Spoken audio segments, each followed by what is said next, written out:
নমস্কাৰ welcome to জ্ঞান পোহৰ আশা কৰিছোঁ আপোনালোক সকলো ভালে আছে মই গুৱাহাটী হাইকোৰ্টৰ প্ৰিভিয়াছ ইয়েৰৰ JEE এক্সামৰ কুৱেশ্যনসমূহ ডিছকাছ কৰি আছোঁ 6টা পাৰ্ট আপলোড হৈ গৈছে এতিয়া আহিছোঁ মই আজিৰ পাৰ্টটোলৈ আশা কৰিছোঁ আপোনালোকে আগৰ ভিডিঅ'কেইটাৰ পৰা যথেষ্ট লাভান্বিত হৈছে তেতিয়াহ'লে বলক আজিৰ ভিডিঅ'টো আৰম্ভ কৰোঁ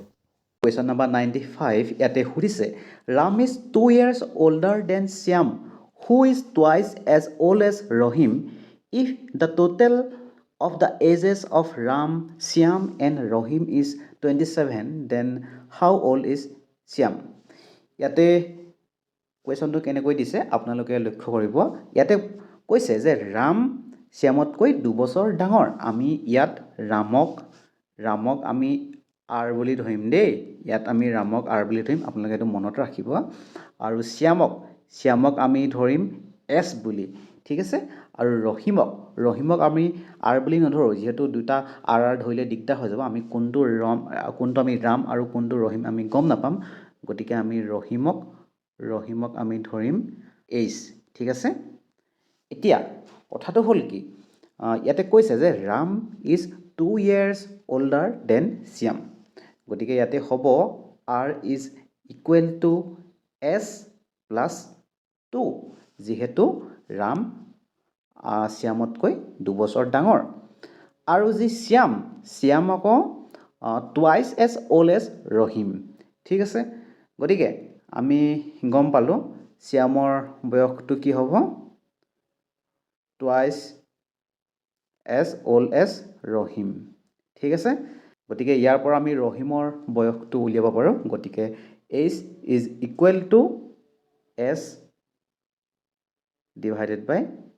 2 ঠিক আছে এতিয়া কুৱেশ্যনত দিয়া আছে ৰাম শ্যাম আৰু ৰহিমৰ টোটেল বয়সটো হৈছে 27 গতিকে ৰাম শ্যাম আৰু ৰহিম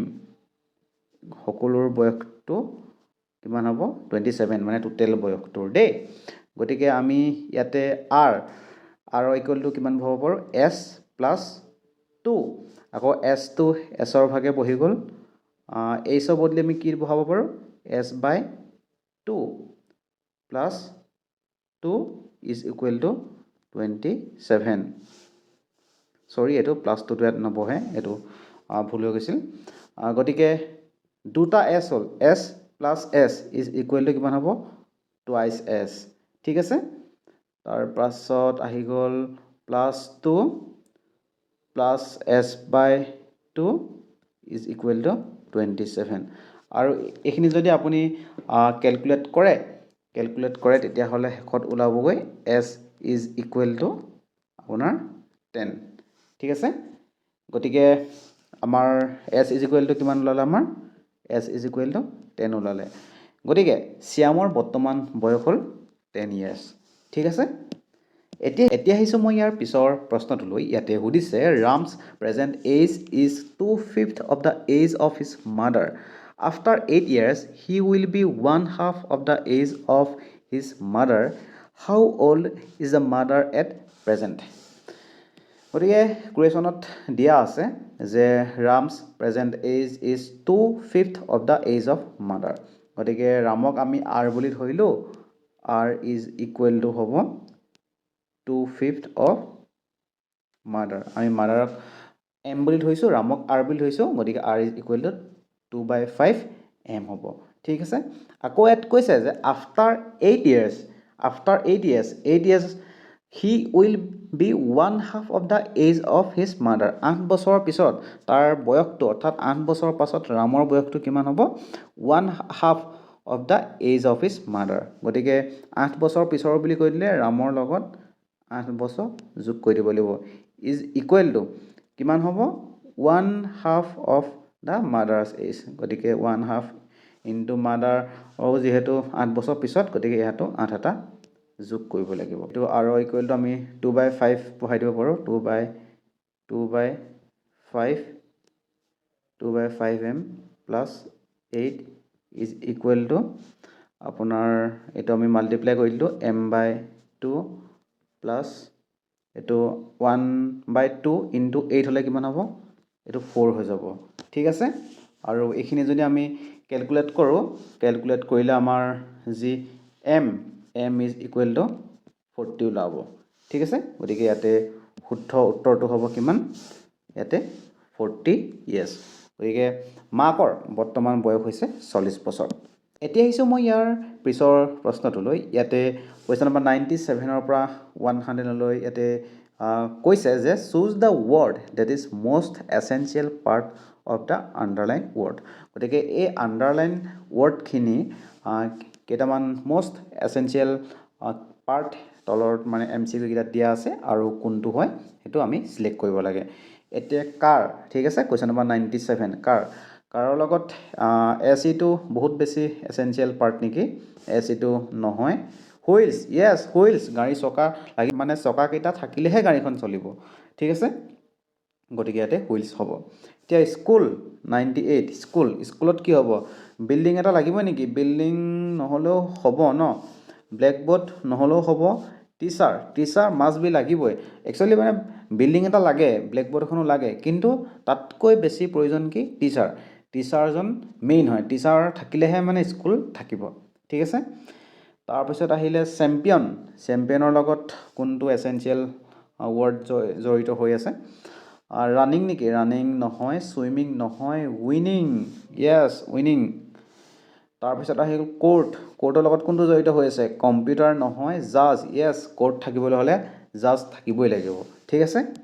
এতিয়া আহিছোঁ মই ইয়াৰ পিছৰ প্ৰশ্নকেইটালৈ ইয়াতে আপোনাৰ এইকেইটাত সুধিছে উপযুক্ত শব্দ বাছি তলৰ ফকৰা যোজনাসমূহ সম্পূৰ্ণ কৰক গতিকে এইখিনি ফকৰা যোজনা দিয়া আছে ইয়াতে আমি খালী ঠাইখিনি পূৰ কৰিব লাগে অতি ইয়াতে কি হ'ব বাৰু আপোনালোকে ভাবকচোন ইয়াতে হ'ব পাৰে অতি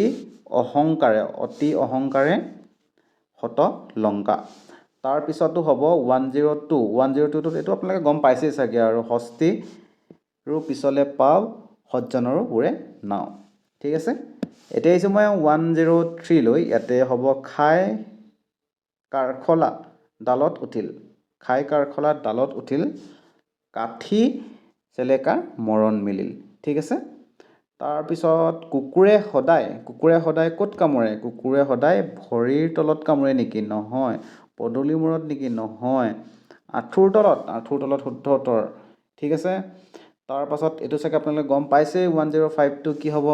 আদাক দেখি উঠিল গা কেতুৰিয়ে বোলে মোকো খা দেই তাৰপাছত অসমৰ প্ৰথম স্নাতক বেৰিষ্টাৰ আৰু ICS কোন আছিল এইটো আপোনালোকে গম পাইছেই চাগে আনন্দৰাম বৰুৱা সাহিত্য একাডেমী বঁটা বিজয়ী প্ৰথম উপন্যাসখনৰ নাম কি এইখনৰ নাম হৈছে ইয়াৰুঙ্গম নহয় মৃত্যুঞ্জয় ইয়েছ মৃত্যুঞ্জয় ইয়াতে শুদ্ধ উত্তৰ ঠিক আছে এতিয়া ইয়াতে আমি প্ৰতিশব্দ বিচাৰি উলিয়াব লাগে দেই ইয়াতে দোষিতাৰ প্ৰতিশব্দ কি হয় তাকে সুধিছে পত্নী নেকি পত্নী নহয় ভগ্নী নহয় কন্যা ইয়াতে শুদ্ধ উত্তৰ তাৰপাছত দিয়া আছে জামিনীৰ প্ৰতিশব্দ কি হয় জামিনী মানে নিশা নেকি ইয়েছ নিশা ইয়াতে শুদ্ধ উত্তৰ ঠিক আছে এতিয়া এটা শব্দত প্ৰকাশ কৰিবলৈ দিছে যি নিজৰ কৰ্তব্য স্থিৰ কৰিব নোৱাৰে তাক কি বুলি কোৱা হয়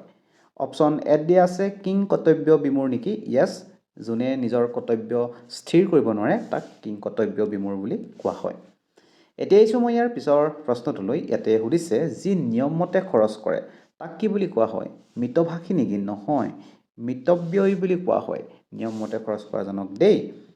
এতিয়া আহিছোঁ মই ইয়াৰ পিছৰ প্ৰশ্নটোলৈ ইয়াতে সুধিছে দুবছৰৰ মূৰে মূৰে পোৱালি দিয়া গাই কি বুলি কোৱা হয় ক্ষীৰতী নেকি ক্ষীৰতী নহয় দুৰচি ইয়াতে শুদ্ধ উত্তৰ এতিয়া আহিছোঁ মই কুৱেশ্যন নম্বৰ 113 লৈ ইয়াতে সুধিছে পিতাকৰ সখীয়েকৰ ঘৈণীয়েক কি হয় এইটো আপোনালোকে মোক কমেণ্ট ছেকশ্যনত জনাব ঠিক আছে কিন্তু আপোনালোকে কমেণ্টটো কৰিব দেই কমেণ্টটো কৰিলে ভাল লাগে নেক্সট আকৌ পাৰ্ট এটা আনিবলৈ অলপ উৎসাহ পোৱা যায় গতিকে আপোনালোকে কমেণ্টবিলাক কৰিব এতিয়া আহিছোঁ মই ইয়াৰ পিছৰ প্ৰশ্নটোলৈ ইয়াতে সুধিছে স্বৰ্ণকমল প্ৰাপ্ত প্ৰথম অসমীয়া চলচ্চিত্ৰখনৰ নাম কি অপশ্যন এত দিয়া আছে সন্ধ্যাৰাগ নহয় হালধীয়া চৰায়ে বাওধান খায় ইয়েছ হালধীয়া চৰায়ে বাওধান খায় ইয়াতে শুদ্ধ উত্তৰ আৰু এই চিনেমাখনৰ পৰিচালকজনৰ নাম হ'ল জাহ্নু বৰুৱা দেই পৰিচালকৰ নাম হৈছে জাহ্নু বৰুৱা এইটো আপোনালোকে মনত ৰাখিব বহুত বেছি ইম্পৰ্টেণ্ট হয় আৰু এখন চিনেমা আছে দেই পিয়লি ফুকন বুলি আৰু এই পিয়লি ফুকন চিনেমাখন আছিল আকৌ ৰাষ্ট্ৰপতিৰ প্ৰশংসাপ্ৰাপ্ত লাভ কৰা প্ৰথমখন অসমীয়া ছবি ঠিক আছে সেইটো আপোনালোকে মনত ৰাখিব আৰু অপশ্যনত দিয়া এই যি সন্ধ্যা ৰাগ এই সন্ধ্যা ৰাগ চিনেমাখন হৈছে প্ৰথম ৰূপালী পদক লাভ কৰা অসমীয়া চিনেমা অথবা ছবি আপুনি যি কয় কি বুলি ক'লো ৰূপালী পদক মানে চিলভাৰ লোটাছ ঠিক আছে এইটো আপোনালোকে মনত ৰাখিব এতিয়া আহিছোঁ মই ইয়াৰ পিছৰ প্ৰশ্নটোলৈ ইয়াতে সুধিছে হালধীয়া চৰায়ে বাওধান খাই গ্ৰন্থখনৰ লেখক কোন হয় অপশ্যন এ দি আছে হোমেন বৰগোহাঁই য়েছ হোমেন বৰগোহাঁই ইয়াতে শুদ্ধ উত্তৰ এতিয়া আহিছোঁ মই ইয়াৰ পিছৰ প্ৰশ্নটোলৈ ইয়াতে সুধিছে তলত দিয়া সমুচ্চাৰিত শব্দবোৰৰ কোনটো শুদ্ধ অপশ্যন এ দি আছে কথা মাতৃৰ জোখ নেকি এইটো শুদ্ধই হয় তাৰপিছত দিয়া আছে কথা ফটাকানি গোটাই হিয়া নিহালে নেকি য়েছ এইটো শুদ্ধই হয় তাৰপিছত দি আছে কথা মাত বল য়েছ অপশ্যন ইয়াত ডিটো শুদ্ধ হ'ব দেই মানে আটাইকেইটা ইয়াতে শুদ্ধ হয় এতিয়া আহিছোঁ মই ইয়াৰ পিছৰ প্ৰশ্নটোলৈ ইয়াতে সুধিছে যি সদায় মনত ৰখাৰ যোগ্য তাক কি বুলি কোৱা হয় স্মৰণীয় নেকি স্মৰণীয় নহয় চিৰস্মৰণীয় য়েছ অপশ্যন বিটো শুদ্ধ উত্তৰ প্ৰতিমাৰ খনিকৰ বুলি কাক বুজোঁ আমি প্ৰতিমাৰ খনিকৰ বুলি কাক কওঁ বাৰু এইটো আমি 9-10তে পাই আহিছোঁ হয়তো সকলোৱে জানেই চন্দ্ৰকুমাৰ আগৰৱালা শোণিত শব্দৰ শুদ্ধ সমাৰ্থক শব্দ কোনটো ৰক্ত নেকি য়েছ ৰক্ত হয় তেজো হয় ৰুধিৰো হয় গতিকে আটাইকেইটা ইয়াতে শুদ্ধ উত্তৰ ঠিক আছে এতিয়া আহিছোঁ মই ইয়াৰ পিছৰ প্ৰশ্ন তথা আজিৰ অন্তিমটো প্ৰশ্ন আৰু এইটো বহুত বেছি ইম্পৰ্টেণ্ট হয় আহি থকা দেখা যায় যাৰ পূৰ্বজন্মৰ কথা মনত আছে তাক অপূৰ্ব নেকি নহয় জাতিস্মৰ য়েছ জাতিস্মৰ ইয়াতে শুদ্ধ উত্তৰ গতিকে আজিলৈ ইমানেই আৰু আপোনালোকে ভিডিঅ'টো চাই কেনেকুৱা পালে কমেণ্ট ছেকশ্যনত জনাবলৈ নাপাহৰিব ভিডিঅ'টো ভাল পালে নিশ্চয় এটা লাইক কৰিব আৰু আপোনাৰ বন্ধু বান্ধৱীসকলৰ যদি কোনোবাই এক্সামৰ কাৰণে চাই আছে তেতিয়াহ'লে আপোনালোকে তেওঁলোকৰ লগতো এটা শ্বেয়াৰ কৰি দিব আৰু যাতে ইয়াৰ পিছৰ পাৰ্টকেইটা মিছ নকৰে তাৰ কাৰণে এই চেনেলটি ছাবস্ক্ৰাইব কৰি ল'ব লগতে মই এইখিনিতে আপোনালোকক আৰু এটা কথা জনাই দিওঁ এই যি গুৱাহাটী হাইকোৰ্টৰ যি JEE এক্সাম ইয়াতে ইণ্ডিয়ান পলিটিৰ যথেষ্ট কুৱেশ্যন অহা দেখা পোৱা যায় গতিকে আপোনালোকে যদি ইণ্ডিয়ান পলিটিৰ ক্লাছ কৰিব বিচাৰে তেতিয়াহ'লে আপোনালোকে এই ইউটিউব চেনেলটোতে গৈ আপোনালোকে ইণ্ডিয়ান পলিটি ক্লাছ কৰিব পাৰে মই 12টা ধুনীয়াকৈ